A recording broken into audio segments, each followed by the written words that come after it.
వాళ్ళు సిండికేట్ అయ్యేది కాదు. ఇక్కడ డిమాండ్ సప్లై సిండికేట్ అనేది అది సెకండ్ ఇష్యూ.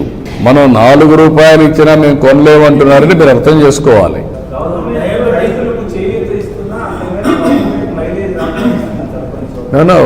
నేనేమంటానంటే రైతులు కూడా అర్థం చేసుకోవాలి. రాజకీయాలు ఎప్పుడూ ఉంటాయి.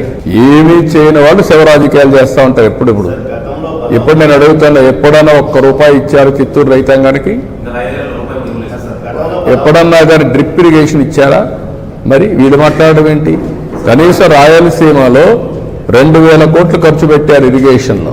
వీళ్ళు మాట్లాడడం ఏంటి? నేను ఈరోజు 3950 కోట్లు ఒకేసారి 100 యువకుని డబ్బులు ఇచ్చాను. మైక్రో ఇరిగేషన్ 90% సబ్సిడీ ఇస్తున్నాం. వాళ్ళు 7,500 ఇస్తే నేను 14,000 మేము ఇస్తున్నాం. ఏది అన్నదాత సుఖీభావ కింద. కాబట్టి అన్ని ప్రోగ్రామ్స్ అన్ని రివైవ్ చేశాం. ఇరిగేషన్ ప్రాధాన్యత ఇచ్చాం, పంటలకు ప్రాధాన్యత ఇచ్చాం, గిట్టుబాటు ధరకు ప్రాధాన్యత ఇచ్చాం. మన రాష్ట్రంలో అన్ని వాణిజ్య పంటలు, ఎందుకంటే రైతుకు ఎక్కువ ఆదాయం రావాలని వాణిజ్య పంటలకు వెళ్ళాం. ఓసారి వాణిజ్య పంటల్లో ఓసారి తక్కువ రేట్లు కూడా వస్తాయి. మామిడే కాకుండా అన్ని. ఎవరైనా కానీ ఫ్రీగా మాట్లాడే పరిస్థితి ఉంది 5 ఏళ్ళు, ఫ్రీగా రాసే పరిస్థితి ఉంది 5 ఏళ్ళు. వీళ్ళు వచ్చి కథలు మాట్లాడుతున్నారు. బలవంతంగా చేసి దాంట్లో కూడా కమిషన్లు కొట్టిన వాళ్ళు వచ్చి మాట్లాడుతున్నారు. కమిషన్లు వాటాలు తీసుకున్న వాళ్ళు వచ్చి మాట్లాడుతున్నారు. ఇప్పుడు ఎంత అజిటేషన్ అయింది రైతుల్లో.